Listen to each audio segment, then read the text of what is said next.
Bonjour et bienvenue à Presse Éco, votre tribune hebdomadaire d'analyse, de commentaires et de débats sur les sujets qui ont marqué l'actualité au plan national et international.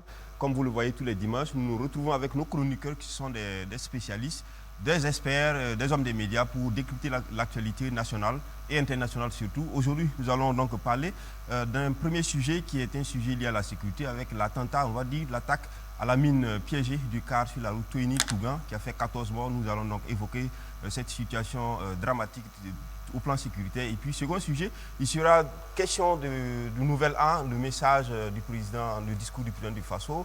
On va essayer donc de décrypter ce discours-là. Et puis, troisième sujet, il sera aussi question du discours du CFOP, chef de file de l'opposition politique également, qui a fait un discours de fin d'année. Nous allons donc décrypter également ce message-là. Et puis à l'international, ce sera une actualité qu'on voit défiler, en tout cas qui fait débat. C'est le retour des chefs d'État, des anciens chefs d'État de l'exil. Il s'agit de Amani Toumani Touré au Mali et de Bozizé, François Bozizé, donc de la Centrafrique. Nous allons donc évoquer ce sujet-là avec mes invités qui sont sur ce plateau. À ma gauche, Évariste Faustin-Konsebo. Évariste Faustin-Konsebo est chroniqueur média. Il est donc président du SEC d'éveil, qui est une association de défense des droits de l'homme, et premier porte-parole du FORA, qui est le Forum alternatif des citoyens. Merci Évariste d'être sur ce plateau. Et puis Isaka Lengani, il est journaliste, directeur de publication de l'Opinion, qui est un journal qui paraît en ligne. Merci Lengani d'être sur ce plateau.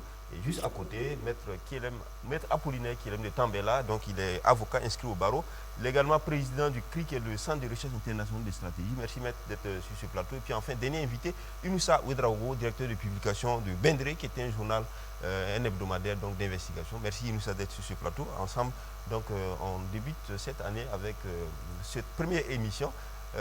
Pour commencer, l'année 2020 va donc démarrer, mais quand même avec un drame, c'est celui donc de Touini. Inoussa Ouedraogo, 14 morts, dont 7 élèves et 4 femmes.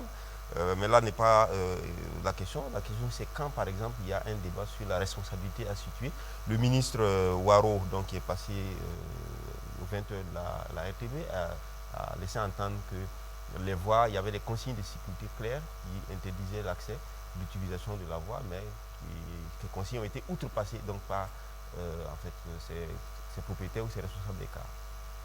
Il faut d'abord s'incliner devant la mémoire de ces enfants et de ces femmes qui sont décédées et condamnés avec la dernière fermeté. Ce qui est arrivé, c'est vraiment triste parce que il y a quelques jours, c'était des femmes qui avaient été victimes donc, de ce terrorisme-là. Aujourd'hui, c'est des enfants et encore des femmes. Cela touche donc l'ensemble des Burkinabés et cela est condamnable. Maintenant, pour situer les responsabilités, c'est vrai que le ministre en charge de l'éducation nationale a indiqué sur le plateau de la télévision nationale que les conducteurs, les transporteurs étaient prévenus sur le danger qu'il y avait sur la route et que des mesures sécuritaires avaient été prises pour essayer de sécuriser la zone avant donc qu'ils ne puissent transporter donc, les passagers. Mais ils ont outrepassé effectivement ce principe-là et ils sont partis malheureusement, ce qui devait arriver.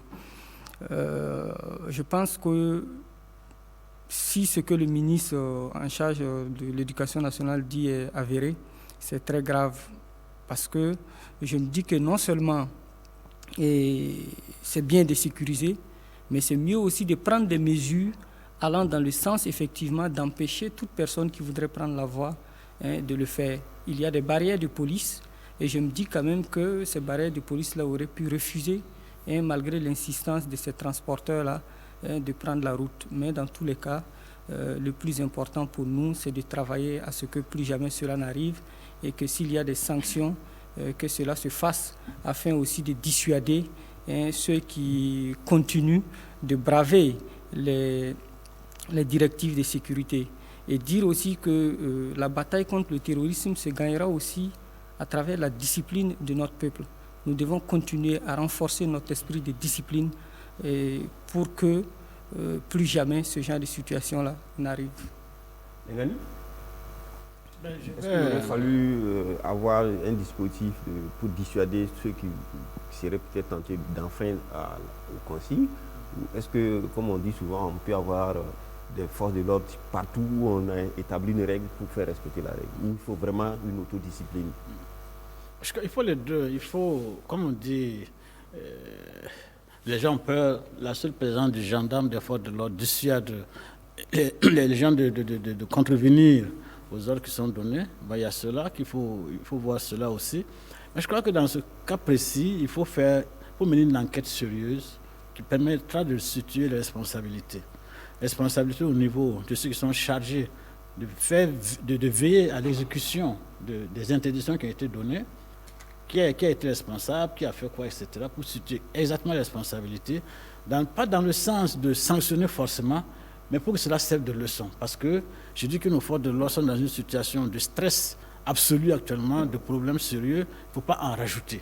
Mais cela ne veut pas dire qu'il ne faut pas pointer du doigt sur les faiblesses qui sont faites afin que plus jamais ça ne se recommence. Parce que c'est quand même 14 personnes qui sont mortes gratuitement, on peut dire. Tout simplement parce que éventuellement quelqu'un a manqué de vigilance, il n'a pas fait seulement son travail ce jour-là. Donc il faut situer les responsabilités. Et comme il nous l'a dit, je crois qu'il faut que sur ces questions de sécurité, les Burkinabés soient beaucoup plus regardants. C'est-à-dire qu'on respecte scrupuleusement ce qui est dit, même si ça nous paraît futile. Ceux qui le font là, ce n'est pas par gaieté de cœur, c'est leur travail de le faire. C'est-à-dire ils ont des informations qui les permettent de dire ne prenez pas telle voie. Il ne faut pas qu'on dise que non, c'est la voie la plus courte, c'est plus simple, etc. En fait, ils exagèrent, sinon il n'y a rien. Non, ce n'est pas comme ça qu'il faut travailler. Je pense qu'il faut effectivement la discipline pour que, si nous voulons nous en sortir tous victorieusement. Évariste ? Je suis abasourdi. Non, sincèrement. Je suis très abasourdi parce que moi, je pense... Là, on a parlé plus... Moi, je suis burkinabé, je suis dans le pays. À l'heure où on parle, je ne sais pas si mon gouvernement a dressé une carte géographique où on nous indique où on peut aller, où on ne peut pas aller. Je me pose la question. On a vu des zones rouges qui ont circulé, qu'on a tenté de dénier. Je ne sais pas. Moi, je mets sous réserve. Je ne conteste pas ou je ne remets pas en cause ce que le ministre Ouattara a dit, mais, à mon avis, je pense qu'il y a peut-être aussi un problème, un souci d'information. Est-ce qu'on peut me dire, à l'heure actuelle, les zones où les Burkinabés peuvent s'y rendre, les zones où les Burkinabés ne peuvent pas s'y rendre? Est-ce qu'on peut le dire? Je ne sais pas. Maintenant, quand on dit que les zones sont interdites, essayez d'aller franchir les barrières pour entrer dans l'écran ici, on verra. Est-ce que vous pourrez y passer? Quand on prend, il y a des dispositifs forcément qui doivent être visibles. Visibles. Qui peut voir la mort et aller vers la mort, en dehors des terroristes, il faut me dire. Donc je remets sérieusement en cause et comme ils ont dit qu'il y a des enquêtes qui vont être menées, et j'ose croire que ces enquêtes-là vont aboutir pour constituer les responsabilités. Quelque part, les transporteurs ne sont pas aussi souvent des réfractaires. On voit même moins que ça, sur des questions même simplement de pneumatiques, etc. On voit souvent des accidents qui arrivent, qui sont liés à la négligence. C'est vrai qu'ils sont souvent indisciplinés, mais aucun transporteur ne peut aller consciemment vers la mort. Mais je me dis, c'est ce que je me dis, à moins d'être vraiment suicidaire, quoi. Mais comme il y a les enquêtes qui vont être diligentées, nous osons espérer que nous allons être situés. Maître, il semble qu'il y a eu jusqu'à 3 cas qui circulaient sur la voie, près de 104 passagers. Donc, malheureusement, un seul a sauté. Mais est-ce que 3 cas, quand même, quelque part, c'était trop important pour ne pas qu'il y ait une alerte rapidement? Oui, pour ne pas attirer l'attention des autorités, oui. Si effectivement la voie avait été interdite à la circulation. Cela dit, il faut d'abord rappeler que ce n'est pas la première fois que l'année commence de façon aussi dramatique. 2019 a commencé comme ça aussi, avec le drame de Yirgou. Donc ça devient comme une habitude. Cela dit, le ministre dit que ça avait été interdit à la circulation, ça je ne l'ai pas suivi. C'est ce que j'apprends ici même sur le plateau. Il faut savoir que vous ne pouvez pas empêcher les gens de circuler. Parce que c'est leur travail. Et puis, le village dont on parle là, c'est un village du Burkina Faso. Et partout au Burkina Faso, les gens ont besoin de liens avec la capitale, soit pour traiter leurs problèmes, soit pour voir un ami, etc. Donc, nécessairement, il faut qu'ils circulent. Donc, si une voie est interdite à la circulation, il y a 2 choses qu'il faut faire. D'abord, il faut trouver une voie, une déviation, pour permettre aux gens de pouvoir passer en sécurité. Et deuxièmement, la voie interdite, il faut bien la matérialiser et le faire savoir. Il convient de noter que le Burkina Faso est un pays où l'analphabétisme est généralisé. Donc, quand vous faites des communiqués, quand vous dressez des panneaux, tout, ce n'est pas tout le monde qui a accès à l'information, parce que tout le monde n'a pas la capacité d'accéder à cette information-là. Donc, il faut matériellement concrétiser votre décision. Ce n'est pas pour rien que dans le code de la route, vous avez des signaux horizontaux et des signaux verticaux. Les signaux sur la route, là, c'est visible. Voilà, c'est pour permettre à tout le monde de savoir qu'il y a un signe sur la terre, qu'est-ce que ça veut dire, etc. C'est qu'il y a un problème. Voilà. Et les signaux verticaux, ça, c'est éventuellement pour ceux qui savent lire et écrire. On fait tout pour que chacun puisse se rendre compte de la décision à prendre. Donc, au Burkina Faso, ici, si vous prenez une mesure interdisant la circulation sur une voie, ou alors vous concrétisez votre décision en matérialisant et en mettant des gens sur place pour interdire l'accès, ou alors ce n'est pas interdit. Parce que les transporteurs, ils vivent de ça, il faut qu'ils travaillent. Et ceux qui voyagent aussi, souvent c'est des questions de nécessité, il faut qu'ils se rendent d'un point à un autre. Et ça, vous ne pouvez pas l'empêcher. Vous avez remarqué que même les Occidentaux, parfois quand on leur dit, n'est-ce pas, de ne pas aller dans tel pays ou tel autre, parfois ils enfreignent la réglementation et puis ils y vont. Bon, là, ce n'est pas la responsabilité des autorités occidentales parce qu'ils n'ont pas l'autorité, n'est-ce pas, sur les pays vers où vont leurs ressortissants. Mais ici, nous sommes dans un territoire national où les autorités ont toute autorité sur toute l'étendue du territoire. Donc, c'est à eux de prendre les mesures efficaces en la matière. Il faut que l'autorité de l'État se manifeste et se fasse respecter. Alors, ici, quand on regarde un peu, si on lit le communiqué du gouvernement, c'est comme si, finalement, c'était comme un convoi. On se penserait dans l'affaire de Bungu, où il y a eu l'attaque sur le convoi de Sémaphore. On dit 3 cas partis de Touéni pour Tougan, transportant 160 personnes. Est-ce que quand même, ce n'était pas aussi risqué? Est-ce qu'on a tiré le leçon de ce qui s'est passé dernièrement? Parce que 3 cars alignés sur une voie qu'on dit interdite, est-ce que ça n'a pas contribué également à... Je ne pense pas que les deux situations soient pareilles. Le ministre a expliqué que la veille, ces cas-là voulaient partir parce que compte tenu justement de la rentrée qui s'annonce du fait des congés, et ces gens-là devaient rejoindre soit Bobo Dioulasso ou Ouagadougou ou Tougan, mais que la veille, on leur avait dit qu'il y avait une équipe de déminage sur le terrain et qu'il ne fallait pas prendre la voie. Donc la veille, ils n'ont pas pris. Et le lendemain, selon toujours le ministre, c'est pendant même que les équipes de déminage étaient sur le terrain que les cas là sont arrivés. Donc le premier a sauté sur une mine, alors que dans le cas du Bungu, c'était une attaque apparemment préparée pour attaquer quand même un convoi. Donc je pense que c'est différent. D'accord. Alors, Nengani, on va sur le profil désormais des différentes attaques. On a vu qu'à Arbinda, c'était des femmes, 31 femmes, mais aussi, disons, des civils, 35 civils. Alors, aujourd'hui, on se retrouve avec des cas qui sautent, et ce n'est pas la première fois qu'on voit des civils. Est-ce que ça voudrait dire qu'aujourd'hui, les terroristes ont changé, un tant soit peu, de cible, ou est-ce que c'est vraiment la métastase? Plutôt de métastase, comme vous le dites, parce qu'aujourd'hui, en fait, au début, on a constaté que c'était les garnisons, c'était les commissariats de police qui étaient attaqués, avec effet de faire de dégâts matériels. Ensuite, ils sont passés à l'assassinat, aux tueries dans ces endroits-là. Bon, par la suite, on a vu que c'était les responsables administratifs ou les fonctionnaires de l'État qui étaient traqués. Bon, actuellement, c'est carrément les civils qui sont visés en plus des autres cibles. Bon, ça veut dire que la situation s'empire. Et face à cette situation, je crois qu'il faut des mesures nouvelles, des mesures fortes. J'ai entendu le chef de l'État dire que, enfin, nous avons un moyen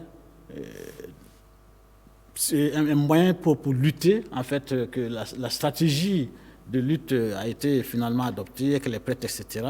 Et j'espère qu'on va y trouver les solutions pour faire face à cette nouvelle donne. Parce que si c'est les civils qui sont visés, il faut s'attendre effectivement à des drames extraordinaires parce que il y a d'autres moyens que nous voyons qu'ils utilisent ailleurs et croisons le Dieu, prions Dieu avec force pour que ces mêmes méthodes qui sont utilisées ailleurs ne le soient pas ici. La question c'est quoi? Est-ce que, en visant maintenant désormais les civils, est-ce que ça voudrait dire que c'est un résultat de l'efficacité ou de la montée en puissance de l'armée, ou est-ce que ça voudrait dire que c'est le fait que les groupes se multiplient, parce qu'on sait qu'il y a des branches de Boko Haram désormais sur le territoire, etc. Est-ce que c'est ce qui fait qu'aujourd'hui les civils sont aussi pris à part? Ça veut dire que les terroristes gagnent du terrain, ça veut dire que ça pose le problème en fait de l'accessibilité d'une certaine partie du territoire.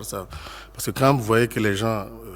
les déplacés, les gens quittent les zones, laissent leurs zones. Ces zones-là sont à la merci des terroristes. Ça veut dire qu'en fait, nous sommes dans une situation d'être dans un pays où une partie du territoire est occupée. Mais pour cela, il faut d'abord que les autorités le reconnaissent d'abord et essayent maintenant de voir la stratégie qu'il faut. Parce qu'en fait, c'est assez symbolique, que ce soit des élèves, des femmes, ça veut dire que c'est le citoyen lambda. Aujourd'hui, n'importe quel Burkinabé est exposé, c'est ce que ça veut dire. Parce que quand ça arrivait, on pensait que c'était loin dans les garnisons et autres, tout.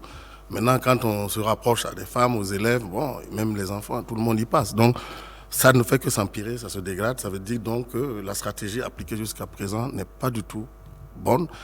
Parce que pour moi, monter en puissance de l'armée, c'est pas ce que je vois. Parce que pour moi, la montée en puissance de l'armée, nous pourrons dire cela dans la mesure où nous serons dans une situation où notre armée serait capable d'anticiper et d'aller attaquer les terroristes au lieu de se défendre. Tant qu'on sera dans une position de défense, on ne peut pas parler de montée en puissance de l'armée. Maître, qu'est-ce qui pourrait expliquer le fait que la cible change? Est-ce qu'une multiplication des cibles ou vraiment un changement lié à l'effet de l'armée ou... Vous savez, il y a eu pas mal de travaux récents sur le terrorisme. Le terrorisme a commencé pratiquement dans les années 1970 avec la fraction armée rouge, les brigades rouges, action directe, etc. Pour simplifier dans les années 85, quand Jacques Chirac était Premier ministre. Moi, j'étais en France à l'époque, où on me posait des bombes dans des magasins, dans les stations de métro, etc. Il faut savoir que le terrorisme vise un objectif. C'est un message envoyé aux autorités de l'État. Quand on emploie le terrorisme, c'est que généralement, on est incapable de conquérir un territoire ou exercer son autorité. Et maintenant, on veut amener l'État envers qui on mène des actions de terrorisme à négocier avec vous. Et comment on peut y procéder? En lui montrant qu'on peut le toucher. Par exemple, le terrorisme qui avait cours en France dans les années 85-86 était activé par l'Iran, qui avait des reproches à faire à la France, parce que la France avait emprisonné, n'est-ce pas, certains dirigeants iraniens, et aussi parce que la France avait annulé certains contrats. Et les Iraniens avaient dit que nous vous ferons comprendre notre message. Donc c'était une façon d'amener les Français sur la table de négociation. Et toutes les actions terroristes ont cet objectif-là. C'est amener l'État contre qui on fait des actes de terrorisme à la négociation et à la reconnaissance de ceux qui mènent l'action terroriste. Ici au Burkina Faso, qu'est-ce qui se passe? On a commencé à attaquer les garnisons, les postes de police, etc. Ça, c'est plus difficile, hein, parce qu'eux aussi, ils ont des armes. Les cibles les plus faciles, c'est les populations civiles. On a voulu que le gouvernement négocie avec eux. Le gouvernement semble refuser. Donc, une autre façon, n'est-ce pas, de faire plier le gouvernement, c'est quoi? C'est de lui montrer que, tu sais, nous, on peut te toucher par tous les points. Donc, si tu veux, n'est-ce pas, que ta population civile soit en paix, etc., négocie avec nous. Donc, généralement, l'action terroriste vise à la négociation. Vous avez vu qu'il y a eu un certain temps où on faisait sauter des avions, etc. Mais quel est l'objectif de faire sauter des avions avec des civils dedans? C'est pour aboutir à la négociation. Donc, la plupart des actions terroristes ont cet objectif-là. Maintenant, il revient à l'État en question de savoir, est-ce que j'ai les moyens de résister sans passer par la négociation, ou bien est-ce que moi, je préfère négocier? Voilà. Donc, ce qui se passe, ce n'est pas du tout surprenant. Quand on regarde la situation au Burkina aujourd'hui, mais qu'est-ce que vous croyez que l'État, sans être dans l'État, mais qu'est-ce que vous croyez que l'État doit pouvoir faire? Ça fait 4 ans qu'on en souffre. Hein. Non, écoutez, je vais vous dire une Est-ce qu'on a chose. les moyens aujourd'hui réellement Moi, je vous ai toujours dit que je suis contre la négociation avec les terroristes. Parce qu'on ne dîne pas avec le diable, même avec une longue cuillère. Et comme le président a eu à dire, les moyens sont mis en place pour lutter contre le terrorisme. Est-ce que ça, Vous ne pouvez pas discours, vaincre. C'est pas un discours ressassé chaque fois. Bon, je ne crois pas. Vous Ce savez, discours-là, il revient chaque fois. non, vous savez, monsieur Loukman, nous n'étions pas préparés face à ce qui se passe. C'est vrai, on avait des soldats préparés de façon classique, etc. Mais non pas par rapport à ce qu'on appelle cette guerre asymétrique. Donc, il faut mettre les structures en place et mettre les hommes en place. Ce n'est pas du jour, ce n'est pas par un claquement de main que cela se fait. J'ose croire que le gouvernement en a pris conscience, qu'il a formé les hommes qu'il faut, qu'il a acquis le matériel qu'il faut et qu'il laisse la mise en place, n'est-ce pas, de tous ces éléments. Donc, on ne peut pas s'attendre, n'est-ce pas. Vous savez, par exemple, le terrorisme, c'est quoi? Il se manifeste partout. Même quelqu'un qui est sur ce plateau-là peut être un terroriste. Vous vous rappelez, n'est-ce pas, vous vous rappelez en Afghanistan, hein, le ministre de la Défense qui a été tué dans son propre salon par sa nièce. Par sa nièce qu'il hébergeait chez... Oui, c'est-à-dire que le terrorisme se manifeste de toutes les façons, de plusieurs façons, de telle sorte qu'il est vraiment difficile de l'enrayer du coup comme ça. Ok. Évaluez, vous avez réagi et puis... J'ai bien suivi l'exemple qu'il a expliqué avec les attaques en France et tout, mais sachant du Burkina, à l'heure où nous sommes, on nous parle toujours d'attaques menées par des individus non identifiés. Pour discuter avec ces gens, il faut d'abord les identifier. Et c'est vrai que la nature, en fait, de nos attaques, c'est très, très compliqué parce qu'on a vu qu'il y a du grand banditisme. Vous avez des terroristes qui se sont greffés. Il y a toute une complexe. La cartographie est vraiment complexe. Bon, maintenant... je ne sais pas, qui est-ce qu'on va avoir en face pour négocier? Et pour le moment, et vous verrez bien que ce n'est pas revendiqué, contrairement à tout ce que vous avez cité, c'était revendiqué avec des signatures et il y avait quand même une certaine traçabilité. Mais dans le contexte burkinabé, pouvez-vous nous... On s'adresse à qui? De temps en temps, oui, de temps en temps. Mais vous voyez, c'est assez quand même compliqué. Le premier peut-être travail qu'il faut faire, c'est peut-être arriver à identifier les gens qui nous attaquent. Ouais. Inoussa, sur le profil des attaques aujourd'hui. Non, avant le profil des attaques, je crois que mon voisin de droite a dit quelque chose sur lequel je ne suis pas du tout d'accord. C'est le fait que la situation ne fait que s'empirer, s'aggraver, etc. Je crois qu'il faut que nous arrêtons de travailler à nous faire peur nous-mêmes. Non. Est-ce que ce n'est pas la réalité? Quelle réalité? Vous n'êtes pas au Burkina ici? Non, ce n'est pas une question. Quand on tue des élèves, on tue des femmes? Quand on tue des élèves, on tue okay. des femmes. Alors qu'on s'attaquait au préalable à des forces de défense et de sécurité, aujourd'hui, j'ai écouté le chef d'état-major. C'est bien quand on s'attaque maintenant aux civils. Ça, c'est votre conclusion à vous. Ça, c'est votre conclusion à vous. Ne me faites pas dire ce que je n'ai pas dit. J'ai dit que sauf ceux qui refusent de voir, il y a une vérité qui est que nos forces de défense et de sécurité sont en train de s'aguerrir, sont en train de monter en puissance. Ça, c'est des faits. À travers les massacres des terroristes, aujourd'hui, il y a quelques années, les terroristes venaient, ils frappaient, ils tuaient des militaires et des policiers et puis ils s'en allaient. Aujourd'hui, ils ont des difficultés pour attaquer ces camps-là. Ils ont des difficultés à tuer nos forces de défense et de sécurité et ils se rabattent malheureusement vers des cibles faciles, vers des proies faciles de pauvres civils. Alors, et ça, c'est la preuve que... Entre le 23 décembre et là où nous sommes aujourd'hui, on peut dénombrer plus d'une vingtaine de militaires quand même qui sont morts. Nous sommes dans une guerre. Nous sommes dans une guerre. Et quand des militaires meurent, ça fait mal. Mais c'est la réalité de la guerre. Et nos militaires aussi ne sont pas passifs. Du côté des terroristes, il y a combien de morts? Il y en a aussi par centaines. Donc il faut que nous comprenions que dans cette situation de guerre, oui, c'est difficile, il faut reconnaître que nous perdons des hommes, mais du côté aussi de ceux qui nous attaquent, il y a des hommes qui perdent. Dans tous les cas, le plus important, c'est que nous continuions à travailler, à renforcer nos forces de défense et de sécurité, que nous continuions nous-mêmes, à travers nos discours, à travers nos comportements au quotidien, à être des remparts sur lesquels, justement, nos forces de défense et de sécurité peuvent s'appuyer pour mener le combat. Mais quand on a tendance à minimiser ce qui se passe sur le terrain, je suis désolé, mais c'est une façon simplement de faire peur aux gens. Et là, je ne suis pas d'accord. Je suis d'accord qu'il soit désolé, mais qu'il souffre que je puisse, quand je prends mon temps pour venir ici, ce n'est pas pour faire plaisir à quelqu'un. Ça qu'il faut qu'il le sache. C'est pour dire ce que j'ai à dire. Et ce que j'ai à dire, c'est que la situation se dégrade, ça va de mal en pire. Et on tue, maintenant c'est plus des militaires, mais on s'attaque maintenant aux civils. Et c'est très grave, même si on n'a pas la même lecture, souffrez que je puisse le dire. Voilà. Mais je ne souffre pas du tout. Moi, ce que je veux souligner, c'est que Conservo a dit que, bon, par rapport à la France, etc., on pouvait identifier les terroristes, mais qu'ici, on ne peut pas les identifier, etc. Non, on peut les identifier. Vous savez, la société Unilever, c'est une multinationale qui fabrique du savon, de l'omo, un peu partout, sous des noms différents. Partout.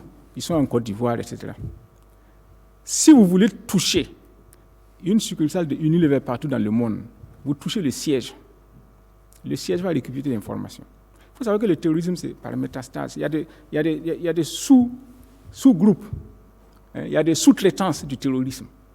Donc, tous ceux qui font là, ils savent que les têtes du terrorisme au Burkina Faso, là, ils savent que les autorités gouvernementales les connaissent.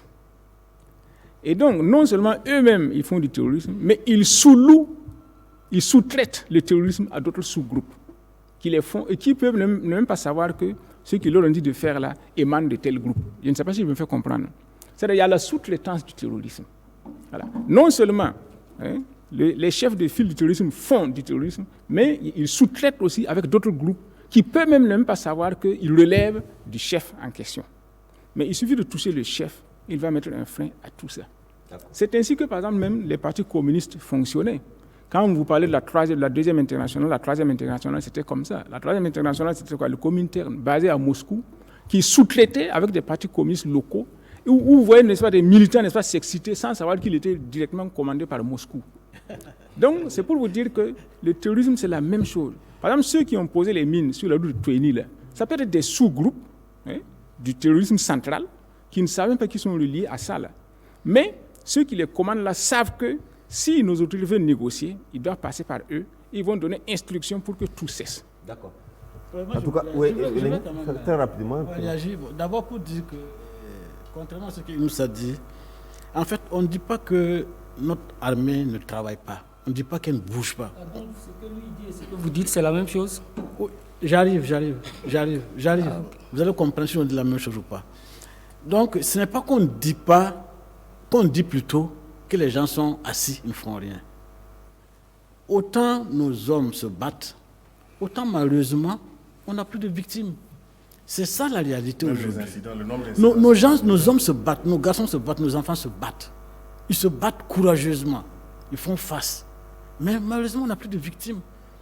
Et bon, quand on parle des terroristes qui meurent là, mais on a eu un massacre de 140 à Banken, quoi là. On dit que c'est des terroristes qu'on a tués. On n'a jamais tué autant de terroristes depuis ce moment.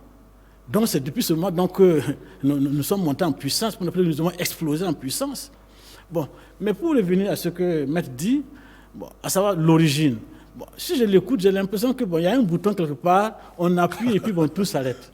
Bon, par exemple, on connaît pas on sait d'où ils viennent, mais les origines, on dit, bon, c'est des Qataris, c'est des Saoudiens, c'est même la CIA, c'est même, on entend même un discours qui dit que c'est les Français, etc. Bon, finalement, avec qui il faut négocier dans cette situation? Qui est le responsable? Qui sous-loue quoi? Donc, c'est pour dire que, juste pour dire que vraiment la situation est très complexe et que le Burkina Faso n'est pas, faut pas qu'on pense, c'est vrai que nous souffrons, mais il faut qu'on pense qu'on est un îlot dans un ensemble. Nous avons fini par être pris par la gangrène qui était déjà présente, n'ont pas su nous protéger à temps. Mais c'est ça la situation aujourd'hui. D'accord. Merci à vous. Ce qu'il faut rappeler, c'est qu'au Mali voisin, la voie de la négociation a été actée par les forces vives de la nation lors du récent forum national. Il a été acté de négocier avec Amadou Koufa, Yada Gali, etc., qui sont des radicaux. La situation est différente au Mali. Bien entendu, mais il reste que c'est une négociation qui a été évoquée. Merci. On va continuer ce débat avec le discours du président du Faso, discours de Nouvelle An. C'est un discours institutionnel. Et on va essayer de voir le contenu. Le président du Faso est resté dans la logique d'appeler les Burkinabés à plus de solidarité. Ici, il dit cultivons l'esprit de sacrifice, la solidarité et l'amour de la patrie pour opposer à l'ennemi la résistance qu'il faut et faire face héroïquement à notre destin. Alors, c'est entre autres mots du président du Faso. Vous avez suivi tous le message. Lengani Saka, est-ce que le message du président est un message qui rend compte du moment? Est-ce qu'il y a des actes forts qui sont annoncés? Est-ce que il y a de l'espoir dans ce que dit le président du Faso? Moi, je vois que, je constate qu'avec le président qui fait pendant une bonne partie de son discours, le constat que ça ne va pas du tout. Et le constat que la situation s'empire, le constat que nous nous organisons mieux, le constat qu'il y a une sorte d'espoir. Et ce que je retiens, qui est une la palissade, c'est que le peuple burkinabé va vaincre. Ça attend besoin de notre président pour nous dire que quel que soit Alpha, même si c'est dans 100 ans, le peuple burkinabé va vaincre. Ça, Donc j'ai l'impression, je ne trouve pas un axe fort qui amène à sentir qu'on se remet en cause pour trouver de nouvelles méthodes de lutte, parce étant entendu qu'on fait le constat que jusqu'à présent, on n'a pas réussi à endiguer le mal. Un mal qui est là depuis 4 ans, qui a commencé donc avec ce régime. Je ne voudrais pas faire la langue de bois en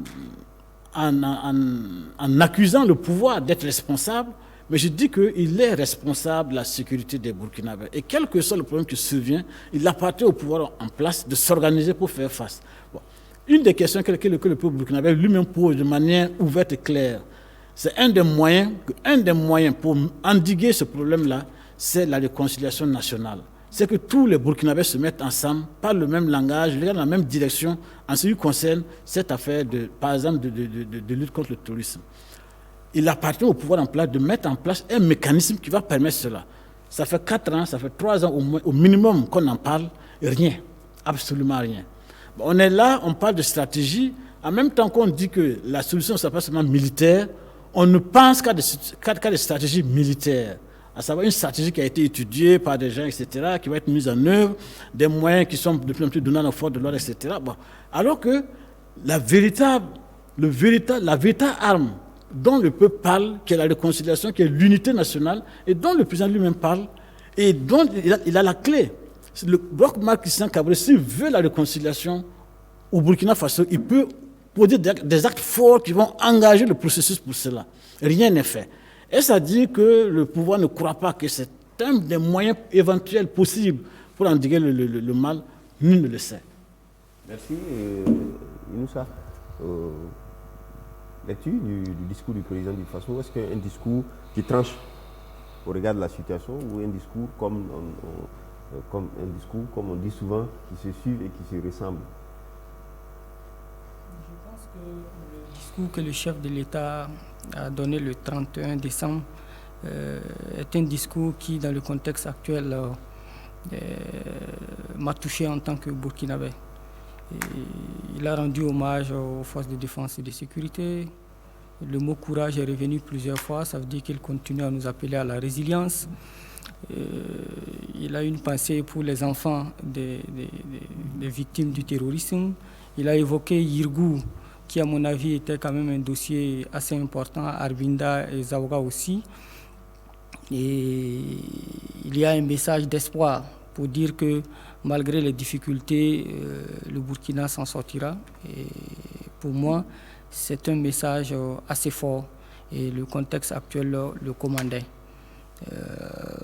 Maintenant, on peut aussi s'interroger sur un certain nombre de choses, notamment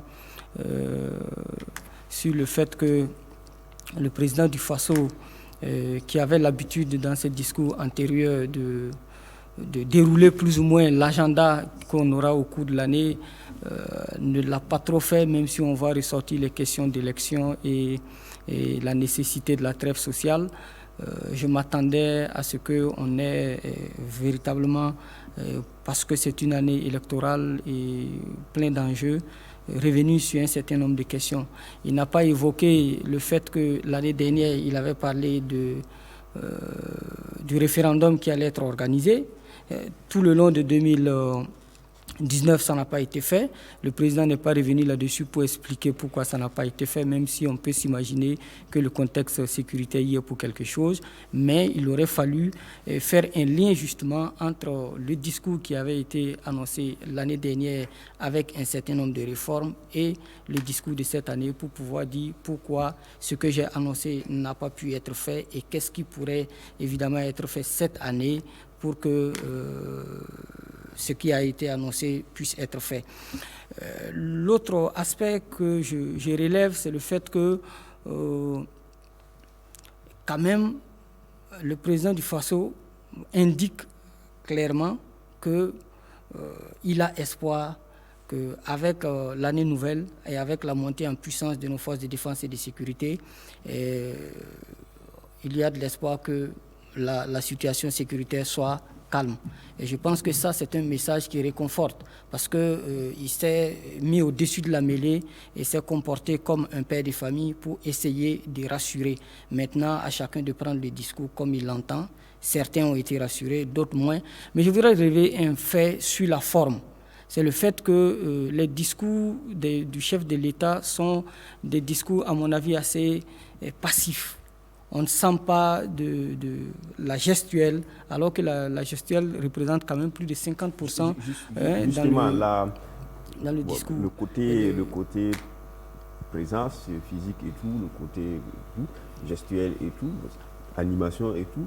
Est-ce que tout ça, mis avec le contenu lui-même qui semble un peu un discours du bon père, sensible, fait de un discours un peu plus sentimental qui dit oui, ça va aller, etc. Est-ce que justement ça n'est pas un déphasage avec ce que les attentes aujourd'hui des Burkinabés qui ont entendu ça déjà, les mots d'espoir, les mots de courage, les mots de tout, mais qui se disent finalement on va aller mourir courageux ou quoi. Donc est-ce que fondamentalement le président, il ne manque pas quelque chose, il ne manque pas une vigueur, il ne manque pas des perspectives claires dans son discours? Bon, si c'est ce que vous voulez dire, il faut le dire. Mais moi, je pense que le président du Faso a fait son discours comme il l'entend, certainement avec ses conseillers. Évidemment, d'autres voudraient que ce soit un discours vigoureux pour dire que on va tuer les terroristes, je ne sais pas. Mais dans tous les cas, dans son discours, il ressort que la situation est difficile et que nous allons vaincre. Maintenant, sa façon de le dire, évidemment, comme je l'ai dit, à mon avis, la gestuelle n'y est pas. Donc, du coup, on a le sentiment que le discours, il est passif. On aurait aimé voir un président du Faso qui ne s'exprime pas seulement qu'à travers le verbe, mais qui s'exprime aussi à travers le non-verbal parce que c'est fondamental. Maintenant, vraiment, j'ai été touché par son discours. Évariste Konsebo? Moi, je n'ai pas du tout été touché par le discours. J'étais même un peu déçu, mais bon, lui-même, il l'a dit, puisqu'il dit qu'il invitait les Burkinabés à accueillir la nouvelle année dans la sobriété. Ça veut dire tout ce que ça veut dire. C'est-à-dire que lui-même, il reconnaît que la situation est extrêmement grave et qu'il n'y a aucune perspective, ou du moins, en termes de perspective, il n'a rien vraiment de rassurant, sauf l'espoir et bien sûr les vœux au Burkinabé. D'ailleurs, nous tous, nous prions, nous souhaitons que Dieu vienne nous sauver.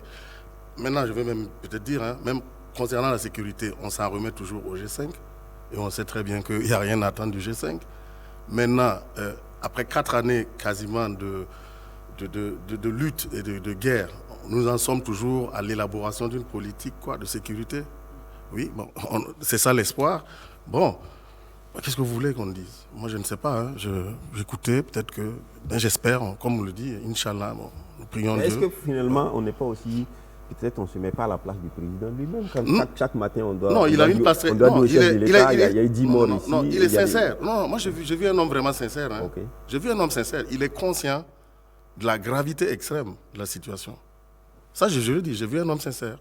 Maître, est-ce qu'on peut lire la résignation, avec juste raison, mais de la résignation, non. Question de confiance, le président, parce que nous, ça, le relevé, c'est important dans le discours. Non, moi, je n'ai... La gestuelle, les mots, et tout ça va ensemble. Ici, le président qui est arrêté protocolairement, tout droit, et qui fait un discours, est-ce que tout ça, c'est un peu une marque de résignation? Non, pas du tout. Parce que la gestuelle, là, chacun accorde l'importance qu'il veut. Moi, je connais des gens, par exemple, qui monologuaient. Si vous prenez Staline, n'est-ce pas? Dans ce discours-là, il n'y avait pas de gestuelle. C'était un monologue. Non, laissez-moi parler au moins. Laissez-moi parler. Quand Staline parlait, il n'y avait pas de gestuelle, il n'y avait rien, mais Staline, ça veut dire que c'est la main de fer. Hein? Personne n'a massacré son peuple autant que Staline. Hein? Hormis peut-être Hitler. Donc c'est pour vous dire que il y a des gens, la gestuelle, c'est la mimique, etc. Chacun y accorde l'importance qu'il veut et ça ne traduit pas nécessairement les sentiments. Bon, par rapport au discours du président, bon, moi personnellement, oui, comme on a eu à le dire, j'ai trouvé qu'il était sincère. Et puis il a évoqué un problème important. Il a dit que lui, il veut agir dans le cadre de la liberté et de la République. Dans le fond, c'est ça. Dans le respect des libertés de chacun, etc.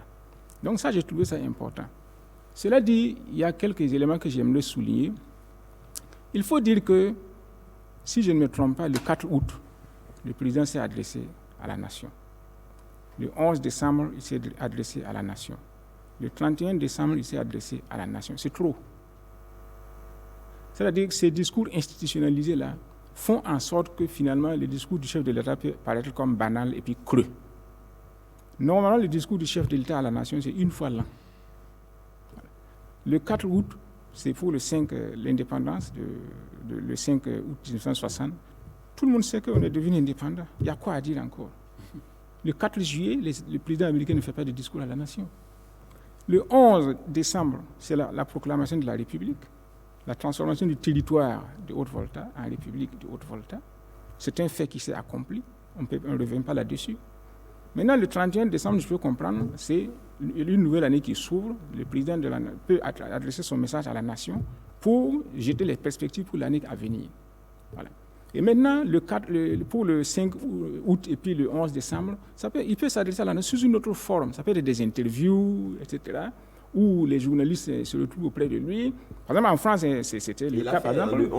Après le 11 décembre. Voilà, mais il n'y a plus besoin de faire un discours si tu vas t'exprimer devant les journalistes encore. Parce qu'on estime que le président a resté pour attendre une année pour faire un discours à la nation. Non, ça ne veut pas dire qu'il n'intervient pas. Entre-temps, le président intervient par une adresse à la nation chaque fois que c'est nécessaire, chaque fois qu'il le juge utile. Mais ce n'est pas institutionnalisé. Voilà. Chaque fois qu'il le juge utile, il dit à la nation, je vais m'adresser à la nation. Si vous remarquez, que ce soit Macron, que ce soit Obama, etc., mais quand la situation l'exige, le président prend la parole. Mais ça ne doit pas être institutionnalisé comme ça. Et là, il prend la parole pour la situation en question. D'accord. Maintenant, le message... Non, moi, je n'ai pas terminé. Je n'ai pas encore répondu à votre question. Oui, la question. Mais, maintenant, par rapport à la sécurité dont vous parlez là, il ne faudrait pas qu'on voit ça dans une bulle. Ce n'est pas le Burkina Faso seulement qui fait face à l'insécurité. Il faut dire que le Mali est dans l'insécurité bien avant nous. Ils ne l'ont pas encore résolu. Le Niger est dans l'insécurité bien avant nous. Ils ne l'ont pas encore résolu. L'Algérie a fait face à l'insécurité avec le groupe armé islamique pendant des années. La France a fait face à l'insécurité de 85 à 95 pendant 10 années, et sans pouvoir la résoudre de façon automatique comme on le veut. Donc c'est pour vous dire que non seulement ce n'est pas le Burkina seul qui fait face à l'insécurité, même en Afrique, quand vous voyez la Somalie, depuis 1991, la Somalie est dans l'insécurité, le Kenya, la Tanzanie, etc. Donc c'est pour vous dire que c'est un phénomène complexe qui ne se résout pas de façon magique, comme on veut le croire. Maintenant, comme le président a dit, sans doute des mesures sont prises, et je vais vous dire une chose, comment la France a vaincu l'insécurité. C'est par des renseignements. Non, parce que vous avez soulevé des problèmes. On parle du discours du président. C'est par des renseignements. Le discours du président. On ne peut pas l'extraire. Là, on rentre dans un sujet nous vivons dans un monde de la sécurité. Nous vivons dans un monde dont on ne peut pas s'extraire. Du message du président, ce qu'il a dit. Voilà, ce qu'il a dit. C'est ce que je veux dire. Il a dit qu'ils vont construire des agences de renseignement. C'est pour ça que je vous dis que la France a vaincu l'insécurité par des renseignements, notamment avec la création de vigies pirates et avec des services de sécurité un peu partout. Ils arrivent à étouffer les cellules terroristes dans l'œuf. Donc c'est pour vous dire que ce que le président a dit, ça peut avoir son sens. D'accord. Lengani ? Oui, moi je suis d'accord avec la sincérité du président pour le constat. Le constat, il est sincère. Effectivement, nous sommes au bord du gouffre pratiquement. Mais par contre, j'ai beaucoup plus de doutes dans sa parole pour ce qui concerne les perspectives. Et les perspectives, c'est quoi? C'est effectivement comme mon voisin le dit, qu'il veut agir dans la légalité, le public, le respect des libertés, etc.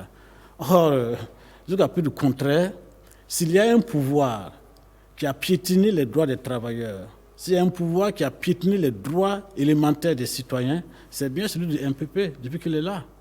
On l'a vu, la dernière marche pacifique des travailleurs a été réprimée avec vigueur. Bon, sans compter qu'il y a... Mais là où je suis quand même heureux dans ce Burkina Faso d'aujourd'hui, c'est que la société civile elle-même, elle est en train de s'organiser pour prendre en charge la question de la réconciliation nationale, pour prendre en charge la question de vivre ensemble. Et ça, c'est extrêmement important. Face à l'échec du pouvoir, face à l'échec de l'État, face à l'échec des politiques, la société civile est en train de s'organiser. Je pense que ça, c'est une très bonne chose. Et je ne vais pas citer des exemples pour ne pas faire éventuellement de jaloux, mais en même temps, je voudrais, sur la question de la sécurité, souligner le fait que une organisation telle que ceux qui luttent contre Yirgou, là, l'impunité à Yirgou, qui a actuellement une conférence, le collectif qui a actuellement une conférence aujourd'hui. Justement, voilà des gens qu'il faut protéger et qui sont aujourd'hui victimes de menaces directes et réelles. D'accord. Et si le chef de l'État veut parler de liberté, des droits des citoyens, il faut commencer par protéger ces défenseurs des droits de l'homme. Je vais rebondir un peu, parce que moi, je m'attendais à ce que, en fait, par rapport à la sortie du président Macron et du président Ouattara sur l'écho, le président, en fait, explique à la nation sa position par rapport donc à cette situation. Il a juste dit que les efforts vont continuer dans le cadre des instances régionales et sous-régionales. Bon, c'est quand même un silence par rapport à une question aussi fondamentale, quoi. Alors, question pour est-ce que concrètement, quand on regarde tout ça, est-ce que le président, il est fuyant? Est-ce qu'il est fuyant face à la réalité? Quand on regarde tout ça, il y a des sujets internationaux, sous-régionaux, le président, il ne s'aventure pas trop. Est-ce que le président est vraiment, il est fuyant? Est-ce que le président est, on allait dire, un peu, jusqu'à la gorge, la situation? Il est préoccupé. C'est quelqu'un de préoccupé. Ouais. Moussa? Bon, je ne sais pas, je ne suis pas à la place du président, je ne sais pas. En tant qu'analyste, bien sûr, en tant qu'analyste, quand on regarde tout ça, on analyse tous les faits et gestes. Est-ce qu'il n'y a pas une façon, est-ce qu'il n'y a pas une incompréhension, est-ce qu'on ne se trompe pas désormais? Le président ou nous? Nous, par exemple, analystes et tout, si on ne se trompe pas désormais, c'est ce qui pourrait être la situation, la préoccupation du président. Non, du pays ou du président, je ne comprends pas vraiment la question. La question, c'est de dire, quand on regarde, on suit un peu le discours qui a été fait, les analyses qui ont été faites à propos, le président semble un peu retourner sur lui-même par rapport à la situation. Il n'évoque pas des sujets internationaux, régionaux, qui auraient pu être évoqués en fin d'année pour l'année qui suit. Il n'établit pas, par exemple, des perspectives, etc. Est-ce que ça veut dire que le président se retrouve renfermé dans une situation? Peut-être qu'il ne le fait pas suffisamment comme on l'aurait aimé, mais il le fait. J'ai dit que dans son discours, et tout le monde l'a vu, il a évoqué les élections qui arrivent. Il a évoqué la question du G5 Sahel. Il a évoqué la question de l'éco. Quelle est sa position? Non, il a évoqué, c'est que la position est connue, il n'y a pas de position. Moi, je ne connais pas la position du président. Le président était au truc de la CEDEAO, au sommet. Je parle de l'éco-version, l'éco qui était annoncé par le président Par Macron. exemple, l'éco, par exemple, c'est vrai qu'on connaît la position des chefs d'État, mais il y a des débats aussi autour de tout ça. Est-ce que le président, il dit à son peuple, voilà la question de la société, voici ce que mon pays pense, voici ce que le gouvernement... Je pense que dans le message du président du Faso, il a centré l'essentiel sur notre contradiction principale. La contradiction principale aujourd'hui au Burkina, c'est la question de la sécurité et de la défense du territoire national. C'est la question de nos déplacés à l'interne. C'est ça la contradiction principale aujourd'hui. Comment résoudre cette question-là? Maintenant, les contradictions secondaires, évidemment, on les évoque. Il a évoqué pas mal de sujets. Maintenant, bien entendu, comme je l'ai dit, c'est un discours de quelques minutes. On ne peut pas tout dire. Certains auraient aimé qu'on parle de sport, de culture, etc. Parce que c'est des sujets tout aussi importants. Mais le chef de l'État choisit les sujets qu'il veut aborder, qui, de son point de vue, semblent être les aspects les plus fondamentaux qui touchent à la vie au quotidien des Burkinabés. Peut-être que ce n'est pas suffisant, mais je pense que l'essentiel a été dit. D'accord. On va faire comme ça rapidement. Une seconde chacun. Est-ce que le chef de l'État, quand vous faites une analyse de la personnalité du chef de l'État face à la situation aujourd'hui, le fait de ne pas évoquer certains sujets, de ne pas faire les perspectives, est-ce que le chef de l'État est si préoccupé qu'il s'est refermé? Non, pas du tout. Moi, j'ai eu l'impression de quelqu'un qui a de l'assurance, qui sait où il va. Il a parlé des grands problèmes, il a parlé des élections, des rémunérations, du PNDS, de la sécurité. Ce sont les grands problèmes de l'heure. Ça revient à ce que je disais. Est-ce que quand le président a évoqué, vous avez retenu concrètement quelque chose qui peut permettre aujourd'hui, par rapport à l'UTS, de dire, bon, voilà ce que le président a dit et voilà ce à quoi on doit s'attendre? Ça a été une ligne pour moi. Moi, j'ai vu où il voulait aller. Et ça correspond à un discours à la nation. C'est pour ça que j'ai dit que l'inflation des discours font que l'intervention du chef de l'État peut devenir à la limite banale. Et donc, par exemple, il y a un conseiller qui a dit qu'il n'a pas parlé du franc CFA, etc. Ça nécessite une intervention extraordinaire, comme j'ai eu à le dire. Soit, par exemple, le chef de l'État, il est interviewé par des journalistes, soit il intervient face à la nation pour dire, par rapport à tel problème, je vais m'entretenir avec vous. Voilà. Mais ça n'entre pas généralement dans le cadre d'un discours général à la nation. Merci, Maître Lengani. Oui, un tableau noir qui est peint, bon, ça c'est tout à fait, c'est ça la réalité du Burkina. Mais maintenant sur la question des perspectives, comme je l'ai dit avant, bon, certains y voient la lumière, mais moi je vois rien du tout.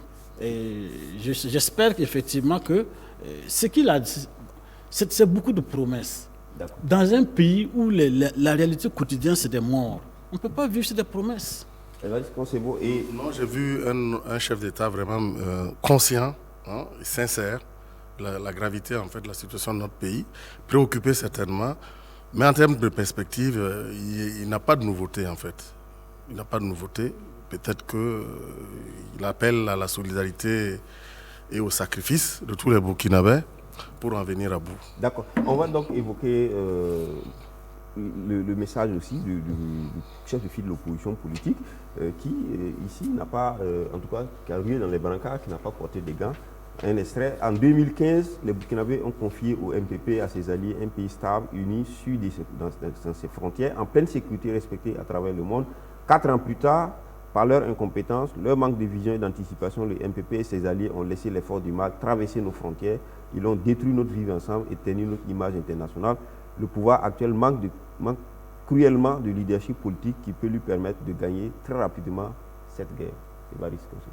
Non, le constat que est-ce que l'opposition a fait... Le pouvoir ne parle pas ou ne voit pas les choses de la même façon? Non, c'est pas... Est-ce qu'il y a un jeu politicien tout simplement? Non, c'est la réalité. Même le Burkinabé, nous tous, nous savons qui étions au pays, ou même ceux qui n'étaient pas au pays, savons que la situation de 2015 à maintenant s'est fortement dégradée. Et même le chef de l'État, le premier responsable, lui-même le reconnaît. C'est un constat, c'est une évidence qui ne souffre pas de discussion. Maintenant, comment est-ce que nous avons fait pour en arriver là? Ceux qui sont aux affaires, il y a un parti politique qui est aux affaires. C'est pas, on va encore nous dire que nous accusons à tort, non. Il y a un parti politique qui a la responsabilité des affaires. Et les regards se tournent donc vers ce parti. Maintenant, que les responsabilités soient peut-être partagées ou pas, moi je ne sais pas, on peut ouvrir un débat là-dessus, mais le fait de pointer du doigt les responsables, ce qui est clair, les responsables, c'est ceux qui sont aux affaires. Et ce n'est pas l'opposition qui est aux affaires. Maître ? Oui, ce que vous avez dit, c'est intéressant. Mais permettez-moi d'abord de vous dire une chose. Moi, je me méfie des déclarations des partis d'opposition en Afrique. Parce que je suis assez édifié. Vous avez vu Alpha Condé en Guinée, entre ce qu'il était dans l'opposition et ce qu'il fait au pouvoir. En Côte d'Ivoire, on a vu Barabo et Alassane Ouattara. Au Kenya, on a vu Arap Moi. Au Sénégal, on a vu Abdoulaye Wade. C'est-à-dire, quand on est dans l'opposition, on a le beau rôle. On peut tout faire, tout déclarer, etc. Pourvu que ça arrange notre point, notre option. Vous vous rappelez, n'est-ce pas, de cet entretien entre Abdou Diouf et Abdoulaye Wade que j'avais eu à dire ici. Quand Abdou Diouf était président et puis Wade était dans l'opposition, une fois, Abdou Diouf voulait prendre une mesure, il a appelé Wade pour en discuter et savoir quel pouvait être le point de vue de l'opposition, puisque Wade était le leader de l'opposition. Wade lui a dit, ce que tu veux faire là, c'est bien, ça c'est vrai. Mais si tu prends la mesure, je vais la condamner publiquement. Donc, Abdou Diouf savait que Wade partageait le point de vue, mais pour une question de stratégie politique, il ne sera pas d'accord publiquement. Donc, ça fait que l'opposition en Afrique, moi, je n'ai plus tellement, je n'apporte plus tellement de crédit. Mais par rapport à ce qu'ils disent, c'est tous ceux qui sont dans l'opposition là, ils ont partagé le pouvoir. À un moment donné ou à un autre de leur cursus. Et rien, Est-ce qu'en 2016, et rien, à partir de 2016, le pouvoir Kaboré, est-ce qu'ils ont été... et ils n'ont pas manifesté, n'est-ce pas, une façon différente de faire. Et rien ne dit qu'à la place du pouvoir actuel, il ferait différent. Donc pour moi, c'est le discours politicien pour appâter l'opposition et puis se faire pour appâter l'opinion et l'électorat et puis se faire des voix. Parce que rien dans l'opposition, parmi tous ceux qui sont dans l'opposition, rien ne me dit qu'il ferait différent que le MPP s'ils étaient à la place du MPP. Peut-être même que ce serait pire. Mais on peut aussi reprendre la question. Est-ce qu'il y a quelque chose qui dit aussi qu'ils s'ils étaient, ils feraient... Mais on l'a déjà presque tous vu. On l'a déjà presque tous vu. Tous ont partagé le pouvoir. Tous dans l'opposition actuellement, ils ont partagé le pouvoir. C'est l'UNIPS qui n'a pas encore partagé le pouvoir. Mais maintenant, ils le partagent avec le MPP. Sinon, tous ceux qui sont dans l'opposition, ils ont eu à partager le pouvoir. On les a vus. Moi, je ne ferai pas de procès d'intention à qui que ce soit. Il faut juger les gens aux actes. Le peuple burkinabé a élu en 2015 Roch Marc Christian Kaboré et le MPP pour assurer son bonheur. Ils avaient assuré qu'ils étaient la solution à tous les problèmes de Burkina Faso.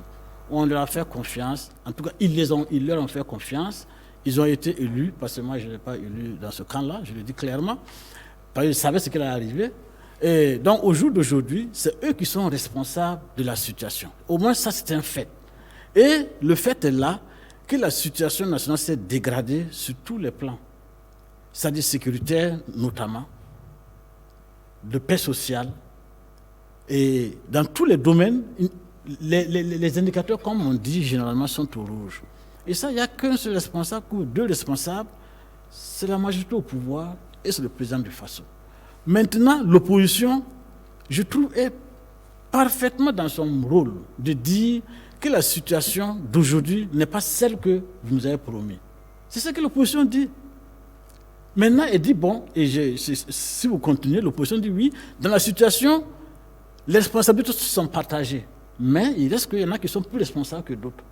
Ça veut dire qu'on est responsable soit par omission, soit parce qu'on n'a pas fait telle chose, soit parce qu'on a laissé faire telle chose, etc. Donc on est tous plus ou moins responsables. Mais le responsable principal, c'est bien sûr qu'on a élu pour trouver des solutions. Et sur ce point, je pense qu'il faut... Je ne vois pas pourquoi on va dire que l'opposition, si elle était là, si c'était elle qui était au pouvoir, elle n'allait pas résoudre les problèmes. Je ne pense pas que ce n'est pas vrai. Moi, ce n'est même pas du tout vrai. Il y a des mesures qui ont été prises par le pouvoir MPP, mais si c'était Zéphrin Diarra qui était au pouvoir, je suis persuadé qu'il n'allait pas prendre de telles mesures.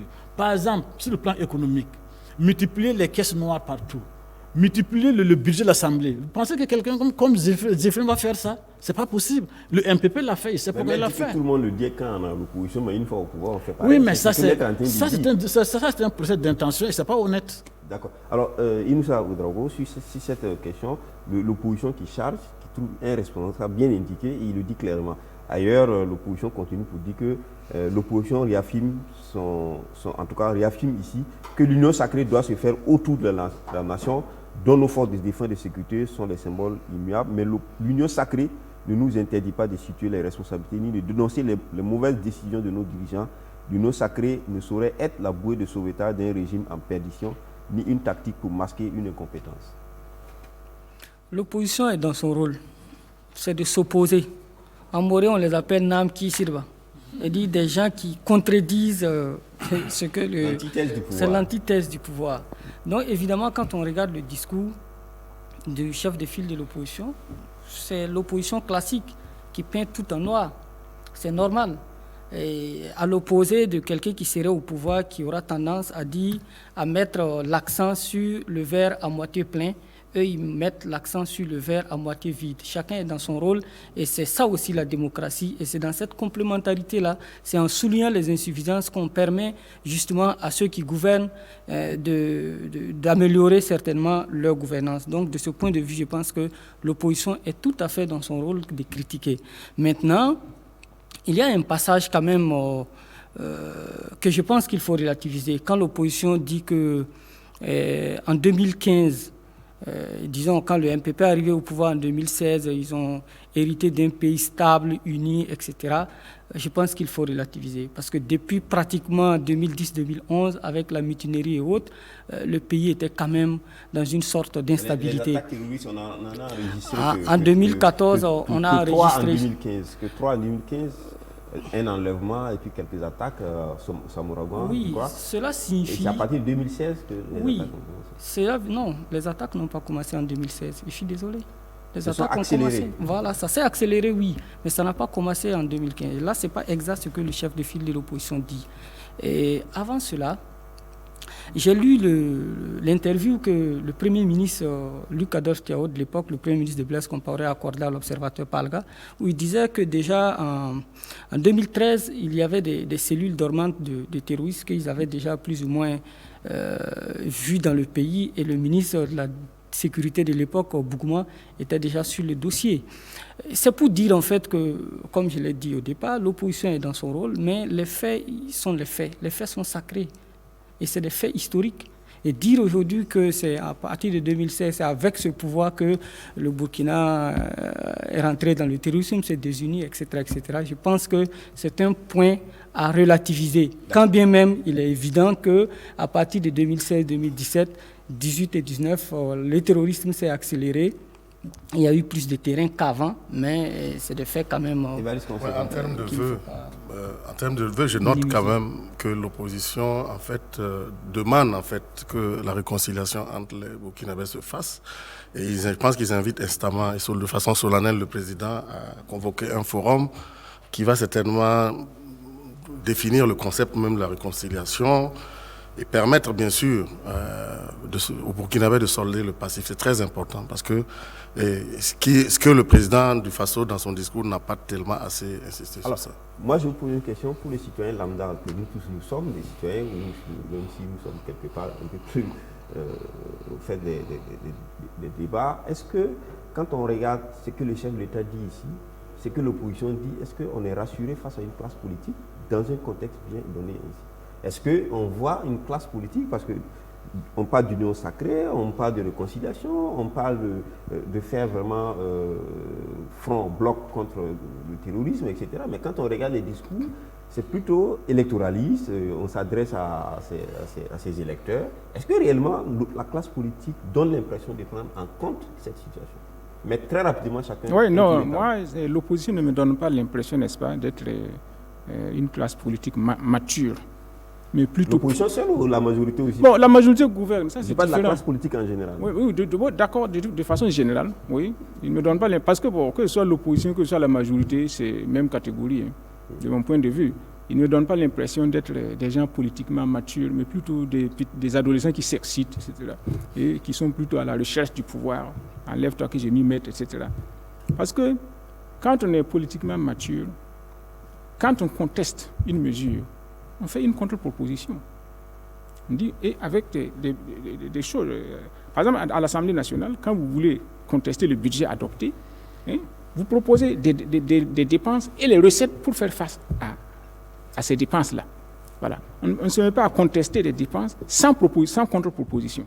Donc, quand vous contestez une mesure prise par la majorité, il faut apporter une contre-proposition objective qui pourrait résoudre le problème. Or, ici, nous avons affaire à une opposition qui ne fait que contester. Est-ce que l'opposition aussi n'est pas une boîte à idées pour la majorité? Non, mais une idée qui n'est pas réalisable, c'est utopique. C'est pour ça que je dis qu'il faut faire des propositions concrètes et objectives. Voilà. Mais moi, je peux vous dire que demain, le Burkina Faso sera comme l'Amérique. C'est une proposition. Mais il faut montrer le chemin qui va faire que demain, le Burkina Faso sera comme l'Amérique. Je ne comprends pas, maître, quand il dit que l'opposition ne fait pas de proposition. Moi, je le renvoie il y a 2 ou 3 ans, lors des sorties. Il y a eu un mémorandum de combien de trucs, maître? Je ne sais pas. Mais ils n'ont pas le levier. C'est ceux qui gouvernent. Les autres, c'est ceux qui sont aux affaires, qui ont la réalité du pouvoir et l'exercice du pouvoir. Donc, ils ont fait des propositions. Je vous renvoie au mémorandum. Alors, et les sentiments qu'on a en tant que citoyen, les sentiments en tant qu'observateur de ce jeu qui se joue? Non, moi j'ai l'impression que l'intérêt du peuple burkinabé n'est pas forcément au centre de ce jeu-là que nous constatons, pour le moment. Très rapidement, une seconde, parce que vraiment... Le chef de file de l'opposition, dans son discours, et là ça démontre tout ce qu'il a démontré plus haut, a dit clairement qu'en 2020, il faut que les Burkinabés corrige l'erreur en votant l'opposition pour qu'il arrive au pouvoir et qu'eux ils sont en train de s'organiser. C'est un discours électoraliste. C'est un discours malheureusement électoraliste. Les enjeux sont autres.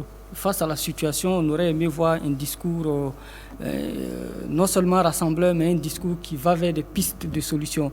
J'ai appris avec le docteur Valais Sommet, paix à son âme, que l'opposition doit se mettre dans une posture où ses propositions obligent ceux qui sont en face, soit de l'appliquer et de se rendre compte clairement qu'il faisait fausse route, soit de ne pas l'appliquer et en ce moment, ils mettent tout le peuple à dos parce que tout le monde voit que c'est effectivement le chemin à suivre. Malheureusement, nous avons en face des opposants qui ne savent que critiquer malheureusement. Lengani? Mais moi, je suis ahuri. Hein. Je ne sais pas si on a écouté ou si on a lu le discours de l'opposition. Mais il y a des propositions concrètes. Il n'est pas question de l'opposition uniquement, il est question de la classe politique. Quand on regarde on va dire, les réponses comme des réponses où le ping-pong qui se joue, l'opposition dit ça, la majorité dit ça, le chef de l'État fait un discours rond, etc. Est-ce que tout ça, quand on regarde les préoccupations des Burkinabés, s'y trouvent réellement? La question, oui, les préoccupations des Burkinabés sont au centre de la question. Mais comment elle est vécue, comment sont vécues ces préoccupations, c'est là le problème. Quand tu as en face un pouvoir sourd, muet et insouciant, qui fait ce qu'il veut, qui fait la stratégie, qui n'écoute personne, que sa seule voix. Mais quand on vous propose de faire la réconciliation, vous bottez en touche, c'est une proposition concrète. Quand on vous parle de bonne gouvernance, on vous dit, bon, vous ne pouvez pas dépenser de l'argent comme ça. Mais les gens, ils font ce qu'ils font. Ils veulent. La preuve, on voit même, maintenant c'est la présidence même dont le budget explose, en pleine guerre. Bon, qu'est-ce que vous voulez que l'opposition fasse? Il y a des propositions qui sont faites, concrètes. Mais maintenant, pour la mise en œuvre, mais vous êtes en face des gens qui ne font que ce qu'ils veulent faire.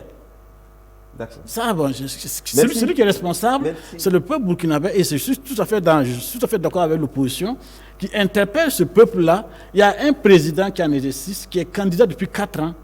Si vous ne voulez pas la malmort entre griffes, mais votez l'opposition plutôt que de voter ce candidat-là. Merci à vous. On termine avec les sujets internationaux, mais en même temps on prendra nos appelants, les téléspectateurs qui voudraient donc s'exprimer. Alors il est question du retour des anciens chefs d'État exilés, François Bozizé en Centrafrique. Il est question aussi de Amani Toumani Touré, qui est revenu, qui a même fait une sortie à Mopti en présence du chef du gouvernement pour appeler ses frères à la réconciliation, à la cohésion, à l'unité, etc. Alors qu'est-ce que ça vous dit, tout ça, Lengani? Moi je montre que, à mon avis, ça montre la maturité de ces peuples-là. C'est-à-dire que c'est des peuples qui tentent de se réconcilier avec leur histoire, avec leur passé. À se dire que ce qui est passé, il y a des choses qui nous divisent, mais ce qui nous unit tous, en tant que Centrafricains, en tant que Maliens, est plus important. Et qu'on a besoin de tous les fils. Quand on parle de l'union sacrée, quand on parle de la réconciliation nationale, c'est bien tout le monde. Peut-être qu'on voit derrière, je dis qu'il faut voir, au-delà de Amadou Toumani Touré et de Bozizé, qui sont des individus, il y a tout un ensemble de personnes, de Maliens et de Centrafricains, qui retrouvent la paix et qui reviennent dans leur pays. Et il ne faut pas seulement voir ces deux personnes-là. Et bon, au-delà, donc, je pense qu'il faut féliciter les pouvoirs en place qui ont su créer les conditions pour qu'effectivement ces gars-là puissent rentrer. Mais sauf qu'en Centrafrique, Bozizé, apparemment, il est rentré en catimini. Je ne crois pas. Bon, officiellement, le gouvernement a pris acte de sa présence. C'est un jeu, tu ne peux pas... Soro a essayé, il a voulu rentrer de la même manière, on sait comment c'est passé. Non, je crois que Soro ne voulait pas rentrer en catimini. Hein. Cela dit, n'est-ce pas? Il est rentré en fanfare. Ouais, voilà. C'est très différent. Cela dit, il faut savoir que même pour un simple citoyen, l'exil est difficile. Pour quelqu'un qui était chef d'État, c'est encore plus difficile. Parce que quand vous avez été chef d'État, ça veut dire que vous avez été porté au pouvoir, soit par un parti politique, soit par un mouvement. Et quand vous êtes en exil, vous êtes coupé maintenant de tous ces gens-là. Et c'est difficile à vivre. Et donc, ce n'est pas nécessairement parce qu'ils sont porteurs d'un projet politique ou de société pour leur peuple. Hein. Mais si vous vous rappelez, Idi Amin Dada, qui a été forcé à l'exil par l'armée tanzanienne, il a tenté plusieurs fois de revenir. Et c'est le président, l'État ougandais qui l'a refoulé chaque fois. Lui, il rentrait pour faire quoi? C'est parce que l'exil est difficile à vivre. Si vous vous rappelez, par exemple, Bokassa, Bokassa a tenté de rentrer d'abord officiellement, mais face au refus du pouvoir en place, il s'est déguisé plusieurs fois. Il a fini par rentrer et à faire la prison.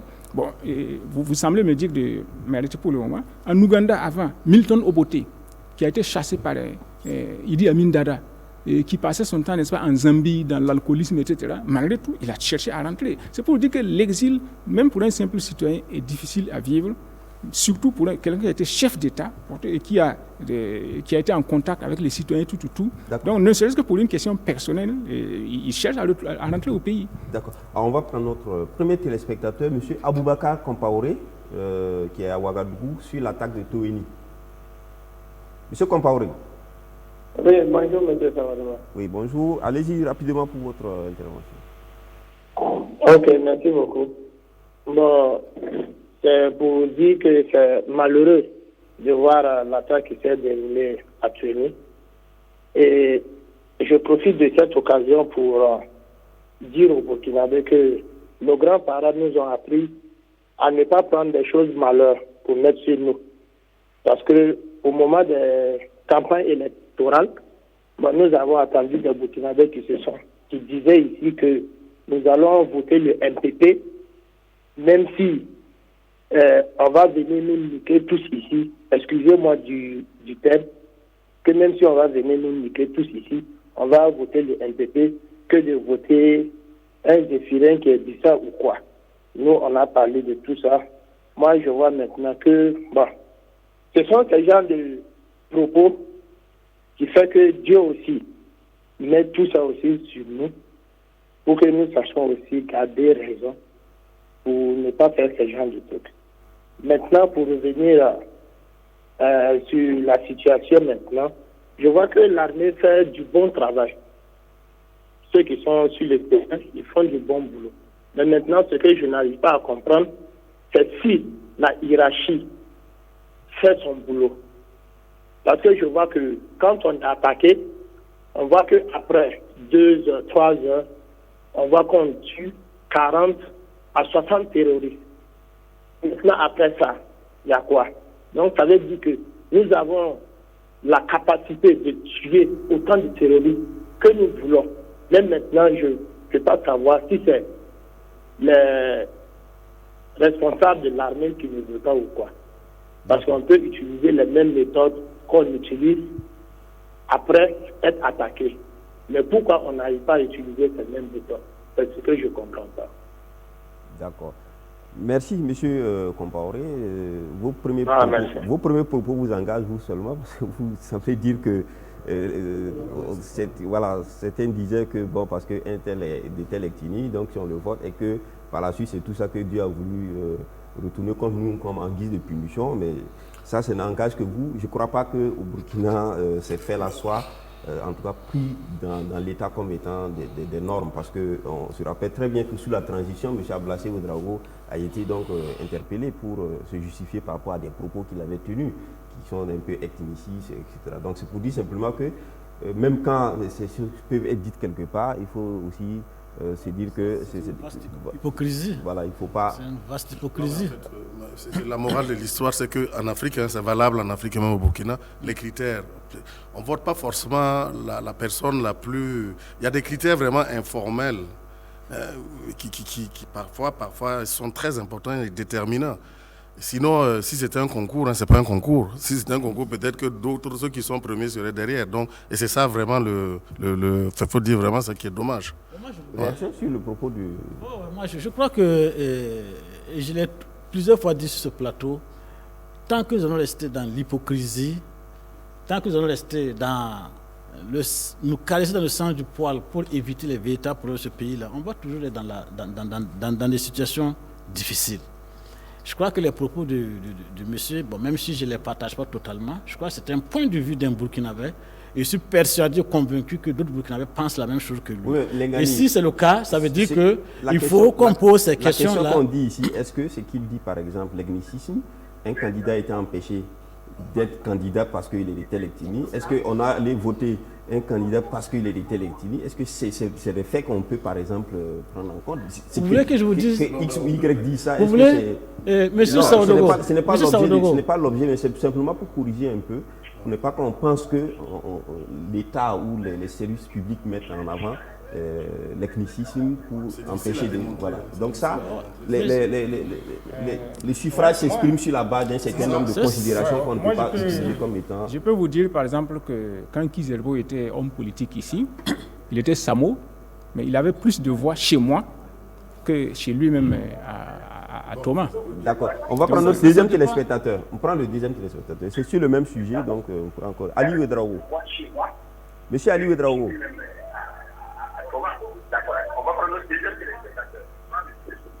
Ah, d'accord, on continue.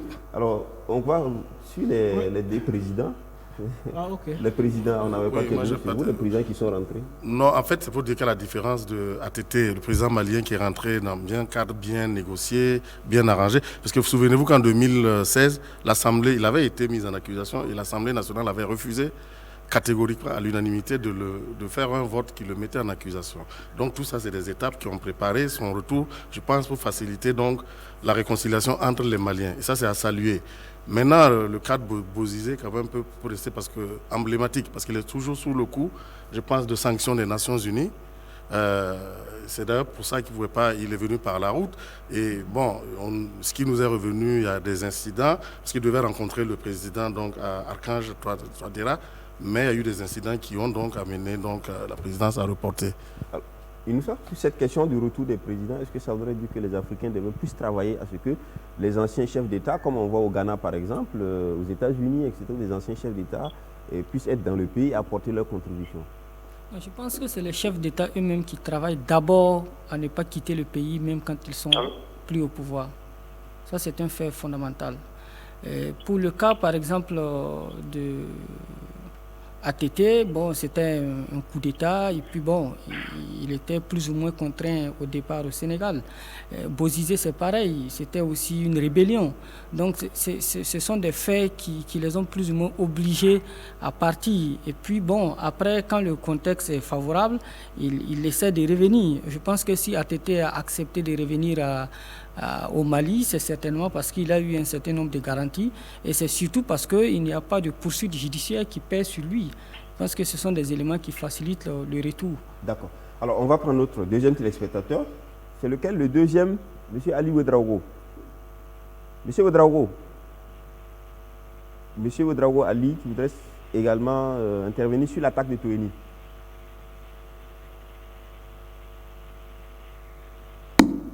Bon, il n'est pas là, on continue sur le plateau. Lengani. Oui, moi, je voudrais revenir sur le débat qu'on menait tantôt par rapport à l'intervention de Chiro pour dire, moi, j'ai beaucoup côtoyé les hommes politiques. Et contrairement à ce que dit mon voisin, mais quand on fait les listes électorales, pour les législatives, même pour les municipales, je vous assure que la question ethnique, les questions ethniques, religieuses, etc., sont prises en compte. C'est une évidence. Oui, en fait, c'est une évidence naturelle. Ce qui nous fait intervenir. Et l'honnêteté intellectuelle voudrait que l'on tienne compte de ça et qu'on voit comment est-ce qu'on peut éventuellement travailler à minimiser ces facteurs-là au profit de l'efficacité, de l'honnêteté, au profit de la compétence des uns et des autres. C'est ça qu'il faut faire. Mais tant qu'on va continuer à nier le fait, mais on va se mettre à élire c'est des règles Merci Lengani. Il était simplement juste pour dire ça. que le téléspectateur a semblé dire que l'éthique d'un candidat à la présidentielle a fait qu'on ne l'a pas voté et que c'est la conséquence aujourd'hui qui est ce qu'on nous on est en train de... C'est ce qu'on évitait qu'on le dise, mais les considérations des suffrages, etc., bon ça c'est des choses... Donc, comment je veux dire là, je vais dire sur ce plateau même que le fait, n'est-ce pas, de nommer un premier ministre qui soit d'une ethnie différente du président, un président de l'Assemblée nationale qui soit d'une autre ethnie, ça consacre ce fait-là. Voilà. Donc il faut procéder aux nominations, quel que soit le niveau de responsabilité, en fonction des compétences, des opportunités, et non pas en fonction des ethnies. Quand les gens vont réaliser que le gouvernement est composé rien que de Samo, et qu'ils font le travail pour tout le Burkina Faso, ou bien que le gouvernement est composé rien que de Sénoufo, et que le travail ça marche, etc. Les gens vont comprendre que non, parce que on va pas s'attarder sur cette question. On est donc ce sont les autorités. Il a parlé d'attaque, il a dit qu'il semblait que il avait l'impression que la hiérarchie je pense qu'on ne réagissait pas un peu. On amplifie un peu trop ce problème-là. Voilà. Alors on prend notre téléspectateur, M. Ali Ouedraogo toujours. Monsieur Ilboudo Laboussa, François. Oui, d'accord. Moussa François alias Henri Sovro. Voilà, alias Henri Je Sovro. disais tout à l'heure, je vais parler sur l'attaque de Tourny. Tout à fait. Voilà, en fait, je veux tout simplement dire une chose. Ceux qui sont contre le fait qu'on dise que la situation se dégrade, ça veut dire que quand tu aimes ton pays, il faut ne pas être démagogue. Moi, sincèrement, là où je suis là, je fais tout pour sortir le pays avant que ça dégénère. Les gens ont refusé de regarder la réalité en face. Parce que quand on va commencer à expliquer, la situation est plus, ça nous dépasse 10 fois. Ça veut dire que, alors que le Burkina est dans, ça veut dire, est un couloir que les gens veulent forcément utiliser pour attaquer les autres pays. Donc même s'ils se calment dans les autres pays, au Burkina, ils ne vont jamais se calmer. Parce que les enjeux là nous dépassent énormément. Donc quand on a des gens qui ne comprennent pas déjà ça, quand on leur parle, ils pensent que c'est parce qu'on n'est pas patriote. Moi, depuis 1995 que j'avais dit les gouvernements sur la situation que nous allons vivre. Est-ce que le régime était en place? Mais c'est parce qu'on a de la vision, on sait où on va. Quand quelqu'un veut gouverner, quand vous dites que vous êtes un homme, si vous n'avez pas de la vision, si vous ne pouvez pas prévenir quelque chose, vous ne servez pas à grand-chose. Quand quelqu'un se s'assoit sur le plateau pour dire qu'on ne pouvait pas prévoir ça, mais vous êtes dans quelle planète pour ne pas savoir que la situation qui est au Mali peut devenir au Burkina? Quand même, c'est le minimum. Quand les gens sont conscients, ils préparent leur avenir. On ne peut pas rester là à dire, par exemple, je vous ai dit avant notre dernière émission que je souhaite que 2018 là et 2020 là, contre la situation, on puisse sortir. Voilà, on a au plus des femmes, au plus des enfants. C'est des messages qui nous disent on va vous faire ce qu'on veut. Et quand les gens se plaisent à dire que notre force d'armée monte en puissance, s'il vous plaît, parlez à ceux qui ne comprennent pas. Voilà, c'est pas un langage. Des gens qui viennent vous attaquer, vous défendez, vous dites que vous montez en puissance. Comment? Quand vous montrez en puissance le jour où vous allez dénicher les terroristes, là ils sont là, pour les montrer, voilà, ils étaient là pour attaquer le pays. En ce moment, vous-même, on vous a donné l'information, vous n'avez pas pu protéger la population. Et le ministre aussi, pour venir se justifier, Monsieur Ilboudo. Oui. Merci, M. Ilboudo, merci pour votre intervention. Oui, bon, on n'est plus pas les... Non, juste pour dire que moi, mon éducation que j'ai reçue, c'est pas d'ignorer, je ne sais pas faire semblant, la langue de bois, je ne connais pas. Même si quelque chose est vrai, si je dois le dire, je dis, même s'il faut me couper ma tête, on la coupera. Mais je dirai ce que j'ai à dire. Voilà. Non, il y a une chose qu'il faut comprendre. Il y a une chose qu'il faut comprendre. Hein. Chacun dit en fonction de ce qu'il croit et de ce qu'il pense savoir. Ça peut être différent de ce qu'un autre dit en fonction de ce qu'il croit et de ce qu'il croit savoir. Donc c'est pas parce que quelqu'un dit différemment quelque chose qu'il ment ou bien il ne dit pas la vérité. Non, ça aussi c'est la démocratie. Il faut accepter toutes les versions. Une seconde. Oui, nous sommes... Non, en réalité, c'est quoi? Chacun regarde sous son prisme. Merci. Moi, j'ai le sentiment que nos forces de défense et de sécurité montent en puissance et nous devons les soutenir. C'est un cube à plusieurs côtés, chacun regarde de son côté. Merci, et ceci fait le pluralisme et la liberté aussi, de chacun de donner une opinion. Merci à vous. Vous avez suivi, on était donc sur le plateau de BF1, sur le plateau de Presse Eco avec Inoussa Ouedraogo. Inoussa Ouedraogo est journaliste, il est directeur de publication de Bendre. Bendre est un hebdomadaire paraissant. Tous les lundis, c'est ça. Merci Inoussa, un hebdomadaire d'investigation. Merci Inoussa d'être passé. Maître Apollinaire Pierre de Tambela, donc il est avocat inscrit au barreau. Il est également président du CRI, qui est le Centre de recherche internationale et de stratégie. Merci Maître d'être venu. Et Lengani Isaka, journaliste, directeur de publication de l'opinion. Merci Lengani. Enfin, dernier invité, Évariste Faustin Concebo. Il est donc chroniqueur média, président du CEDEV, qui est le SEC d'éveil donc pour une association de défense des droits de l'homme et premier porte-parole du Forum Alternative des citoyens. On se donne rendez-vous la semaine prochaine pour un nouveau numéro de Presse Eco, si Dieu le veut.